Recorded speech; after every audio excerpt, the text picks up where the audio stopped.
2 Samuel. Chapter 3. Now there was long war between the house of Saul and the house of David, but David waxed stronger and stronger, and the house of Saul waxed weaker and weaker. And unto David were sons born in Hebron, and his firstborn was Amnon, of Ahinoam the Jezreelitess. And his second, Chileab, of Abigail the wife of Nabal the Carmelite, and the third, Absalom the son of Maacah the daughter of Talmai king of Geshur. And the fourth, Adonijah the son of Haggith, and the fifth, Shephatiah the son of Abital. And the sixth, Ithream, by Eglah David's wife. These were born to David in Hebron. And it came to pass, while there was war between the house of Saul and the house of David, that Abner made himself strong for the house of Saul.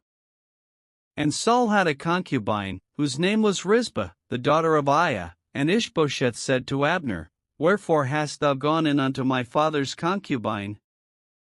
Then was Abner very wroth for the words of Ishbosheth, and said, Am I a dog's head, which against Judah do shew kindness this day unto the house of Saul thy father, to his brethren, and to his friends, and have not delivered thee into the hand of David, that thou chargest me today with a fault concerning this woman? So do God to Abner, and more also, except, as the Lord hath sworn to David, even so I do to him. To translate the kingdom from the house of Saul, and to set up the throne of David over Israel and over Judah, from Dan even to Beersheba. And he could not answer Abner a word again, because he feared him. And Abner sent messengers to David on his behalf, saying, Whose is the land? Saying also, Make thy league with me, and, behold, my hand shall be with thee, to bring about all Israel unto thee. And he said, Well, I will make a league with thee, but one thing I require of thee, that is, thou shalt not see my face, except thou first bring Michal Saul's daughter, when thou comest to see my face. And David sent messengers to Ishbosheth Saul's son, saying, Deliver me my wife Michal, which I espoused to me for 100 foreskins of the Philistines. And Ishbosheth sent, and took her from her husband, even from Phaltiel the son of Laish. And her husband went with her along weeping behind her to Bahurim. Then said Abner unto him, Go, return. And he returned. And Abner had communication with the elders of Israel, saying, Ye sought for David in times past to be king over you. Now then do it, for the Lord hath spoken of David, saying, By the hand of my servant David I will save my people Israel out of the hand of the Philistines, and out of the hand of all their enemies. And Abner also spake in the ears of Benjamin, and Abner went also to speak in the ears of David in Hebron all that seemed good to Israel, and that seemed good to the whole house of Benjamin. So Abner came to David to Hebron, and 20 men with him. And David made Abner and the men that were with him a feast. And Abner said unto David, I will arise and go, and will gather all Israel unto my lord the king, that they may make a league with thee, and that thou mayest reign over all that thine heart desireth. And David sent Abner away, and he went in peace. And, behold, the servants of David and Joab came from pursuing a troop, and brought in a great spoil with them, but Abner was not with David in Hebron, for he had sent him away, and he was gone in peace. When Joab and all the host that was with him were come, they told Joab, saying, Abner the son of Ner came to the king, and he hath sent him away, and he is gone in peace.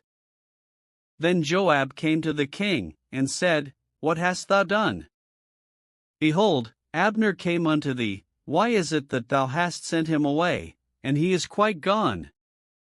Thou knowest Abner the son of Ner, that he came to deceive thee, and to know thy going out and thy coming in, and to know all that thou doest.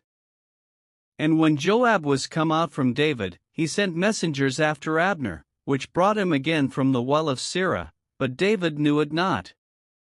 And when Abner was returned to Hebron, Joab took him aside in the gate to speak with him quietly, and smote him there under the 5th rib, that he died, for the blood of Asahel his brother.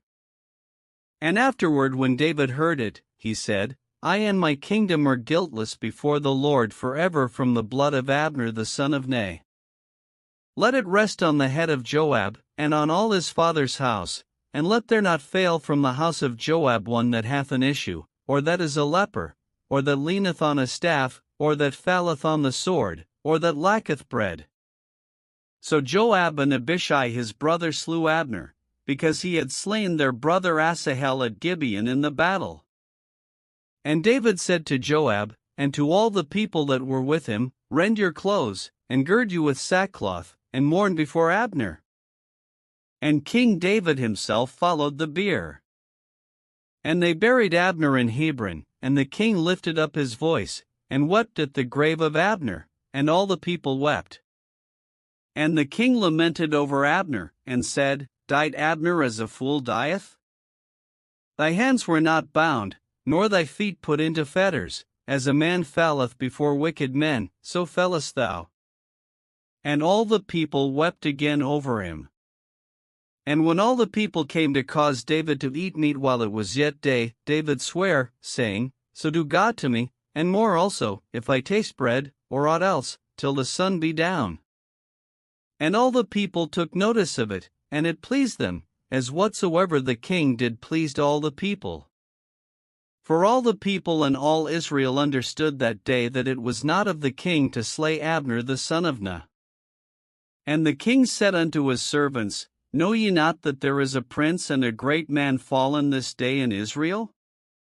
And I am this day weak, though anointed king, and these men the sons of Zeruiah be too hard for me. The Lord shall reward the doer of evil according to his wickedness.